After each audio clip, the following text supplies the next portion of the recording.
આજે વડોદરા મહાનગરપાલિકા અને વડોદરા સામાજિક વનીકરણ વિભાગના સંયુક્ત ઉપક્રમે એક પેડ માં કે નામ અંતર્ગત 76મો વન મહોત્સવ યોજવામાં આવ્યો। આ વર્ષે માની મમતાનું સાચું સરનામું થીમ વન મહોત્સવ યોજાયો હતો। વડોદરા મહાનગરપાલિકા દ્વારા શહેર કક્ષાનો વન મહોત્સવ સમારોહ પંડિત દીનદયાળ નગર ગૃહ ખાતે યોજવામાં આવ્યો હતો। આ વન મહોત્સવ માની મમતાનું સાચું સરનામું થીમ પર યોજાયો હતો।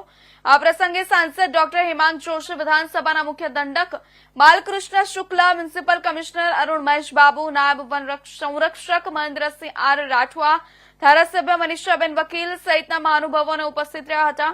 ઉપસ્થિતોએ મહાનુભાવોનું તુલસીના છોડ આપીને સ્વાગત કરવામાં આવ્યું। ત્યારબાદ વન વિભાગમાં સારી કામગીરી કરનારાઓનું સન્માનિત કરવામાં આવ્યા। ત્યારબાદ ઉપસ્થિત મહાનુભાવોએ પાંજરાપોળ ખાતે એક પેડ માં કે નામ અંતર્ગત વૃક્ષારોપણ કર્યું હતું।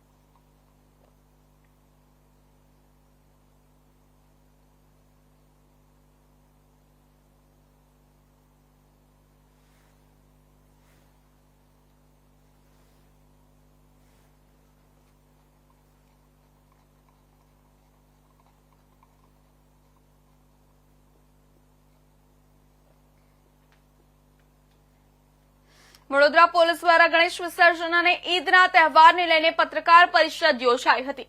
પોલીસ દ્વારા વિસર્જનને લઈને વિવિધ ગણેશ મંડળના આયોજકો સાથે બેઠક યોજી સુચારુ આયોજન કરવામાં આવ્યું। વિસર્જનની કામગીરી માટે પોલીસે વિવિધ 10 જેટલા કૃત્રિમ તળાવો ખાતે પાર્કિંગ, એન્ટ્રી અને એક્ઝિટ ગેટ બનાવ્યા। વિસર્જનની કામગીરી દરમિયાન વિવિધ જાહેરાત માટે આયોજન કરવામાં આવ્યું છે। શહેરમાં પાલિકા દ્વારા ઇન્સ્ટોલ કરેલા સીસીટીવી કેમેરા સહિત પાલિકાના વિશ્વાસ પ્રોજેક્ટ હેઠળના સીસીટીવી અને બોડી વોર્ન કેમેરા સાથે કામગીરીનું અવલોકન કરાશે। શહેરના ચારેય ઝોનમાં પોલીસ વિભાગ દ્વારા ડ્રોન ઉડાવી વિસર્જનની કામગીરીનું અવલોકન કરાશે। શહેર પોલીસની સાથે બહારથી આવેલા 3000 પોલીસ કર્મીઓ પણ સામેલ થશે। વિસર્જન કામગીરીમાં પેરામિલિટરી, આરપીએફ, બીએસએફ સહિતની વિવિધ એજન્સી પણ જોડાશે। વિસર્જન કામગીરીમાં વ્રજ, વરુણ જેવા વાહનો સાથે સ્પેશિયલ ક્વિક રિસ્પોન્સ ટીમ પણ જોડાશે।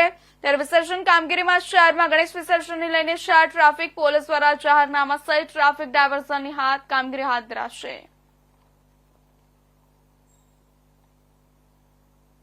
ઓગસ્ટથી 6 સપ્ટેમ્બર સુધી વડોદરા શહેરમાં ગણેશ ચતુર્થીનું ઉજવણી થઈ રહ્યું છે અને આના ભાગરૂપે અત્યાર સુધી કેટલાક ગણેશોના આગમન, સ્થાપના અને પૂજા આરતીના કાર્યક્રમો અત્યારે શહેરમાં ચાલી રહ્યું છે।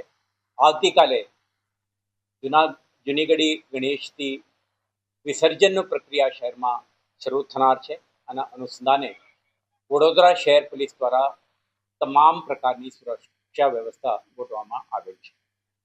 તમે જાણો છો કે ઇન બિટવીન 5th સપ્ટેમ્બરે ઈદ જે મુસ્લિમ બિરાદરો માટેનો એક મહત્વનો તહેવાર છે, આના ઉજવણી પણ થનાર છે। આને પણ ધ્યાનમાં રાખીને વડોદરા શહેર પોલીસ દ્વારા તમામ બંદોબસ્ત એક શાંતિપૂર્ણ માહોલમાં સંપન્ન થાય તે માટેના તમામ આયોજનો કરવામાં આવે છે। અત્યાર સુધી વડોદરા શહેરમાં લગભગ 1700થી વધારે